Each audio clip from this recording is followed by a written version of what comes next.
Assalamualaikum warahmatullahi wabarakatuh. Baik, saya perwakilan dari kelompok 2 akan menjelaskan tentang hermeneutika negosiatif Khalid Abu El-Fadl.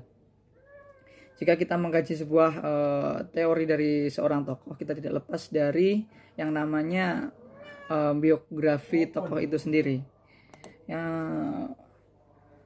Abu El-Fadl lahir di Kuwait pada tahun 1963. Berpendidikan, riwayat pendidikan beliau yaitu yang pertama Madrasah Al-Azhar Mesir, terus Yale University Amerika Serikat, dan mendapatkan gelar BA atau Bachelor of Art.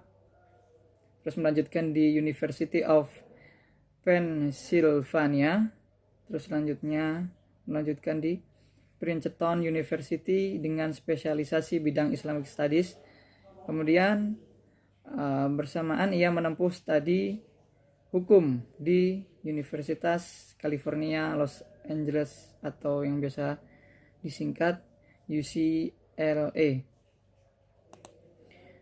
Kemudian aktivitas beliau sebagai pengajar dan juga seorang guru besar hukum Islam di UCLA. Kemudian beliau juga menjadi advokasi pada bidang pembelaan HAM.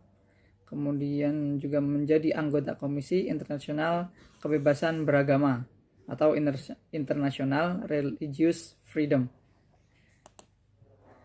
Selanjutnya tokoh-tokoh yang mempengaruhi. Yang pertama ada Eijkman.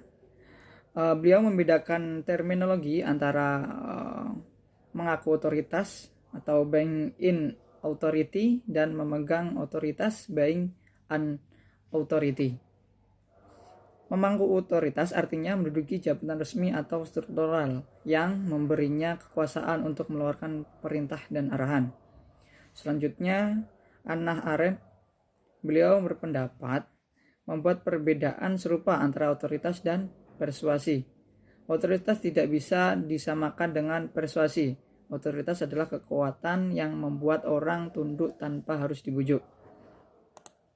Dan selanjutnya ada Ebras. Beliau berpendapat bahwa pada umumnya seorang memiliki beragam alasan dalam melakukan atau tidak melakukan perbuatan. Terdapat motif berbeda yang seringkali bertentangan pada diri seseorang pada saat melakukan atau tidak melakukan sesuatu. Penerapan eksklusif akan menciptakan pembenaran untuk memilih alasan tertentu yang paling kuat. Ini merupakan mekanisme otoritas persuasif yang digunakan oleh Khalid Abu El-Fadl. Terus selanjutnya yaitu Finis. Abu El-Fadl mendasarkan konsep teoritisnya pada John Finis, seorang filsuf hukum, untuk memberikan gambaran tentang pemegang otoritas dalam diskurs keislaman. Seseorang melakukan sesuatu yang bersifat otoritas dengan alasan yang cukup atau sufficient sehingga meyakini dan bertindak sesuai otoritasnya. Selanjutnya kegelisahan beliau Khalid Abu El-Fadl. Pada musim kontemporer, para ahli hukum telah melakukan penafsiran yang bersifat otoriter terhadap teks Al-Quran dan tradisi kenabian. Islam pada masa modern ini dipandang sebagai seperangkat aturan atau akam, bukan sebagai sebuah proses pemahaman atau fikih.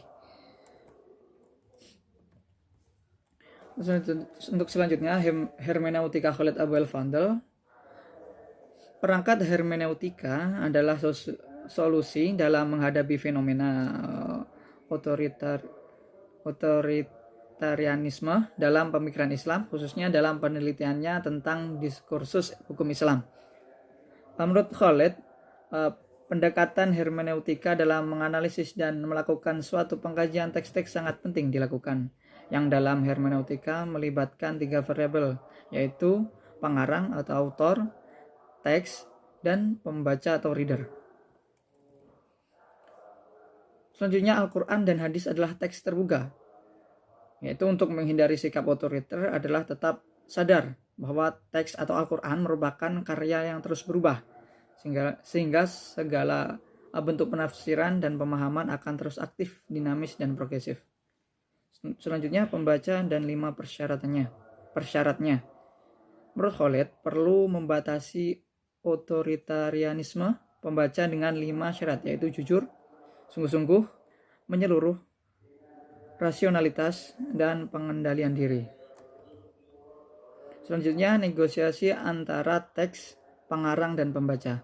Menurut Khaled, mengenai teks Al-Quran, sunnah, dan prasyarat membaca di atas adalah sebuah konsep untuk mewujudkan sebuah negosiasi makna antara pembaca dan teks yang akan dimaknai. Dalam proses negosiasi itu, Khaled menekankan pentingnya latar belakang sosial historis Al-Quran. Ia menyatakan wahyu selalu dimediasikan oleh kondisi-kondisi historis yang berlaku, sehingga sangat penting untuk menganalisis situasi historis yang menegosiasikan norma-norma etis Al-Quran tertentu. Oke, cukup sekian penjelasan dari kelompok 2. Terima kasih. Wassalamualaikum warahmatullahi wabarakatuh.